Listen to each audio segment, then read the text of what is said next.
Finally classic Superman is back.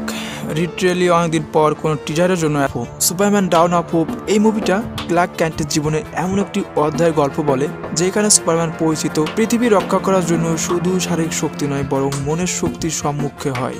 গল্পের শুরুতে দেখা যায় মেট্রোপলিসে একটি নতুন বৈজ্ঞানিক প্রতিষ্ঠান গড়ে উঠেছে, তবে এই প্রতিষ্ঠানটির প্রতিটা উদ্দেশ্য ছিল সন্দেহজনক। প্রতিষ্ঠানটি এমন একটি প্রযুক্তি আবিষ্কার করেছে যা সময় ও স্থানকে নিয়ন্ত্রণ করতে পারে। এই প্রযুক্তির সাহায্যে একজন অজানা শত্রু অতীতকে পরিবর্তন করে বর্তমান পৃথিবীকে ধ্বংস করতে চায়। ক্লার্ক ক্যান্ট মানে সুপারম্যান বুঝতে পারে যে এই প্রযুক্তি মানব জাতির জন্য অনেক বেশি হুমকি নয় বরং নৈতিকতার প্রশ্ন কিন্তু তুলে ধরা হয়েছে এখানে। সময়ের সাথে টক্কর দিয়ে সুপারম্যান একদিকে তার অতীতের ভ্রান্তি সংশোধনের চেষ্টা করে, অন্যদিকে ভবিষ্যৎকে রক্ষা করার জন্য সর্বোচ্চ চেষ্টা করে। এই সিনেমায় ক্লার্কের ব্যক্তিগত সম্পর্কতা, পরিচয়, দ্বন্দ্ব এবং এর প্রতি অটল থাকা মানসিকতাকে নতুনভাবে তুলে ধরা হয়েছে। ট্রেজারে দেখা যায় সুপারম্যানকে অন্ধকার ও আলো দুটোরই প্রতিনিধিত্ব করতে দেখার উপর নির্ভরশীল করে। Superman down of hope Superman নতুন গল্পের একটি যুগান্তকারী অধ্যায় হতে চলেছে। এটি অ্যাকশন ড্রামা এবং অনুপ্রেরণা এক অসাধারণ একটি গল্প।